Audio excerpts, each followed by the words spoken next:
Yo, fellas, if y'all want to see me wife a girl that looks like this, or even this, tap in with my Instagram, man. My goal is 10K followers. If y'all active, I will follow back. Come on, y'all. I know we could do it, but hey, here go the vid. Gordon Locke ended up transferring to VCU and dominated and ended up getting drafted. This 3-and-D wing is otherwise known as Glock 17, and at VCU, he showcased his versatility being able to play above the rim, but also be a threat from long range. Now, Gordon finished second in the poll voting for who was going to be the next main character alongside Corey and Lonnie. So that goes to show you right there, he's definitely talented. Not only does he have a high vertical and a jump shot, but he's also crafty when finishing around the rim. I wouldn't be surprised if he'd be a sleeper on this team. So our first matchup of the season will be against the Santa Cruz Warriors. And I have no worries because I'm a Warrior myself. And as soon as tip-off happened, you already know the deal. I was locked in and ready to go. I gotta be 100. I ain't know what to expect in my first G League game, but I was definitely confident. And on my first touch, I ended up driving to the cup, and I got a smooth root beer floater over 2 defenders like it wasn't nothing. I know it's been a minute since y'all seen me in action, but y'all should know, once them nerves go away, it's time to lock in and get straight to it. But as I mentioned earlier, coming into this game, I had a lot of confidence, and a big part of that is due to playing on the USA team over the summer. Having teammates like Corey Cash, Lonnie, and NPC and Sean, man, we was out there cooking. I'm 100% confident in my game now. It's completely different than it was when I was at Texas averaging 2 points. Now, I feel like I could get buckets with ease, especially if that bucket is a tray ball. Hey, I'm not an electrician, but you know I keep the switch with me. Y'all know I got the nickname for a reason. But man, I worked on my 3-point shot a lot, especially during the off season. That's mainly why I was going crazy on one of the biggest stages of them all. Now, I get to do it in the G. And the main goal is to make it to the league, so hopefully I can keep doing my thing and eventually get that call up. And no cocky stuff, bro, but I started to figure out early in this game that them boys was not going to be able to do nothing with me. And that's crazy to say because it was still only the beginning of the game and my first game in the G League, but I don't know, man. I just had a feeling for some reason. I wasn't trying to make it all about me though. I was still trying to learn and develop from coaches and from players who done been here for a minute, because not everybody get that call up. But as the game went on, I kept attacking the cup, and I wasn't looking to score every time. If it was a teammate cutting, I'd just drop it off and get the assist. And like a little kid taking a disc out of PS2, I had my fingerprints all over this game. I ain't even mention all the fine women in the crowd. I mean, I was in Santa Cruz feeling like Santa Claus with all the gifts in the arena. But somebody do me a favor and tell bro to watch his head. My oh my, we just seen a brother fly. The crazy thing is I didn't even try to do that. But once I got closer to the rim and seen how high I got for the rebound, I figured, hey, why not try to punch it? Man, we was already in the second quarter and I was closing in on 15 points. Not bad for my first game in the G League. And along with the 15, I already had some crazy highlight plays. Couldn't get much more smoother than this. But hey man, we still gotta finish. It ain't over till Honey Boo Boo starts singing and I don't hear nothing. I'm not gonna hold you, the Warriors coach tried to put me in the box. They switched up the defense and everything. But this was the perfect opportunity for me to dish out some dimes and get my assist count up. It ain't all about points. And that's something I realized when I was at VCU. I really had to change my game around moving schools. But man, them boys was hacking.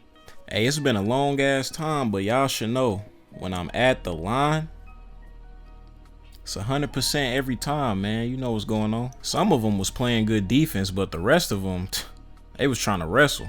I came to hoop, bro. You in the wrong sport. As I got the crazy dime off to my teammate for the easy lay. Midway through the third, man, we had a comfortable lead. At this point, I wanted to show out even more, but they just kept fouling, bro. Every time I drove to the lane, there was a bunch of smacks. A big reason why we had this lead though We was locked in on them defensive rotations. Man, we had them boys looking like deers in headlights, man. They was in shambles. We had bro diving into the crowd. Really almost dove on the coach.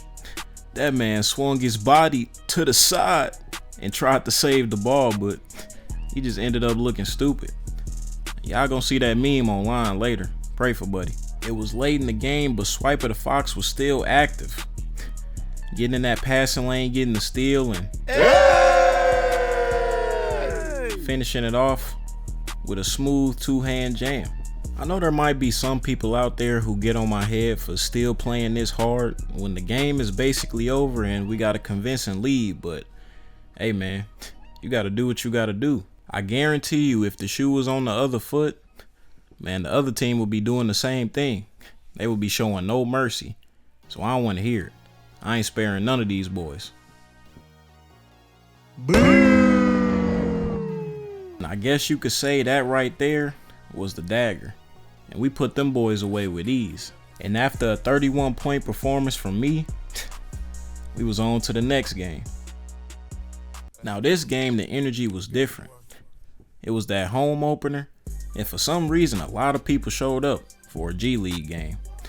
Man, Texas was rocking. And after my last performance, I came into this game with the same energy, same mentality, just a couple of new moves. I ended up getting an easy dunk after I showed Buddy he was too little. But man, this Raptors team, they was actually pretty nice. Them boys came in hitting shots pretty early, so we knew if we didn't stick to the game plan, them boys was gonna run us out of our own gym, our own arena. As I thread the needle and get the assist to my teammate. And right after that, I called ISO, and I was looking to take flight. Hey! Unless they want to end up on the poster, I suggest them boys clear out the lane. Sometimes I do forget that I'm 6'7".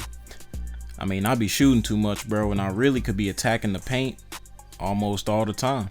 Hey, but if the shot fall, and the tray ball's gonna keep calling. But if I got a smaller defender on me, I got to take advantage of that matchup. And on this play right here, I had to take a break, slide to the gas station, and pick up them barbecue lays I like to get. And the defense couldn't do nothing about it. Now they had an early lead on us, but the game was not out of reach. And that's mainly because the Legends had a sniper on the team. I'm telling y'all, if I get just a little bit of space, I'm firing that mug up every single time. When it's all said and done, I want to be one of the greatest shooters to ever enter the NBA. I spend a lot of time working on that part of my craft. Take a lot of pride in that.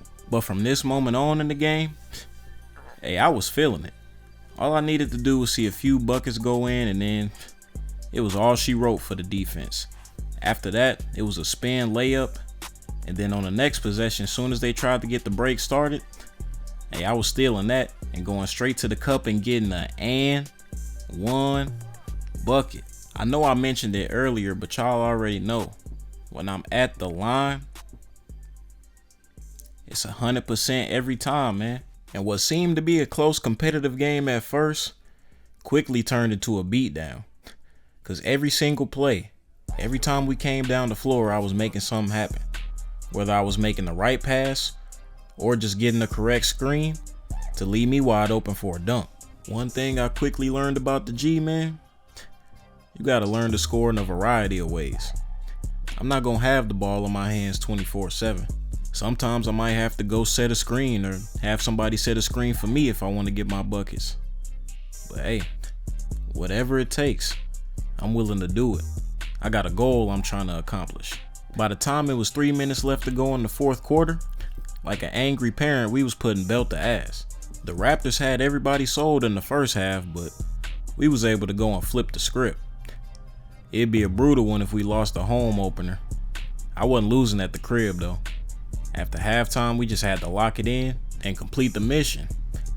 And like I said earlier, man, until that clock ain't got no time left on it, hey, I'm still in go mode. And the way I was hooping this game, you wouldn't think I was a basketball player. You would think I worked in a bomb factory. I know that shot hit them boys like a truck. You gotta feel that one in your soul. That one put us well up over 20.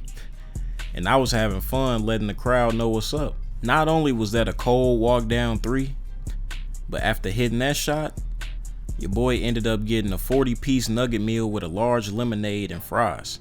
But hey, speaking of chicken, which restaurant y'all taking? Chick-fil-A or Cane's? Let me know down in the comments. I can't decide, bruh. But what I can decide is if I wanted to keep giving these boys buckets or not. And my decision was to go ahead and do it to them, man. They wouldn't show no remorse for me, so you already know what it is. I even had this crazy last bucket hit a spin lay, heavily contested, but somehow I still got the layup to fall. I don't even know if I can call that a layup. It was like a leaning floater. I don't know, but it was tough though. Man, them boys really tried to avoid that 20-point deficit, but we ended up making it happen. And after this great performance, that was 2 back-to-back. And I was looking to keep this same energy as the season went on. But only time will tell what will happen. A few games later, we had to go up against the G League team for the Lakers. And at this point in time, I was the leading scorer in the G. Yeah, that's crazy, bro. I didn't even think that was possible, but I showed up. Boom! And I was showing out every time I stepped on the floor. And sadly, for the other team, man, you can't put me in LA. With all them baddies in the crowd, I might do something crazy. Hey!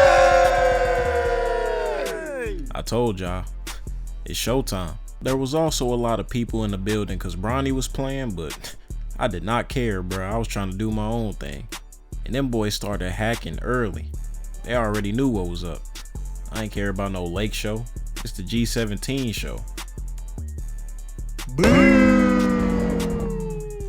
Anytime I hit my first 2 threes in the game, just know it's gonna be a long day for the defense. I was one of the best in the league at coming off a down screen or any type of screen. And if the defender don't keep his hand high, why not let it fly? I wasn't only shooting though. You know I like to play defense too. Hey! Now y'all can't cap, that dunk was kind of vicious, bruh. I mean, I got the steal and I knew it wasn't nobody in the paint, so I figured, why not add a little flash to the dunk? And that mug was pretty ferocious. I'm telling you, once I slammed it, we ain't in OKC, but you heard a whole lot of thunder in the building. Man, that even had my wrist hurting afterwards. It's like a shockwave went through the whole arena. Y'all should have seen the bench's reaction, man. They all got up. Even some of the coaches got hyped. And you know they normally keep it cool, calm, and collected during the game, but even they had to give it up for that one. But as the game went on, we was establishing a lead early, and I was really basically all of our offense. I mean, I was doing everything, bruh. I was getting dunks off the catch. I was creating my own shots. And as y'all saw with the dunk earlier, I was making highlight plays left and right. I know them boys hated the way I played defense too. As soon as they thought they was finna get the transition started, I would be thieving and conniving the whole time, plotting on getting that steal. And most of the time it ended up with 2 points on the board. Now at this point we was almost up 20, and I ain't have no plans of slowing down at all. And on this play right here, I even got shifty. Had bro touching his own ankle, and I drove in for the tough layup over I don't know how many defenders. I just know it was heavily contested, and I also know buddy gonna need a new pair of shoes after this one. I don't know what's wrong with the grip on the bottom of the mugs, but might want to hit up Finish Line, my guy. House of Hoops, Foot Locker, Shoe Palace. Wherever you need to go, just get you some better shoes. Now sadly for the defense, that wasn't the only tough finish I had in my bag, because the very next possession called for a pick and roll and ended up getting another tough acrobatic finish over a defender like it was nothing. Really tapping into my bag this game, scoring on all 3 levels, and there's nothing they could do to stop me. You best believe we had the coach using every single timeout he had. And did I feel bad? Not at all. I've been telling y'all since game 1, I'm on a mission, and whoever in the way of that, they got to get dealt with. Hey! And whoever under that rim better have their life insurance intact. I must admit, them boys had some highlight plays as well. especially a crazy alley-oop, but in the end, it wasn't gonna be enough. I hope everything I've been showcasing for y'all lately lets y'all know that I'm the deserving one of that call up.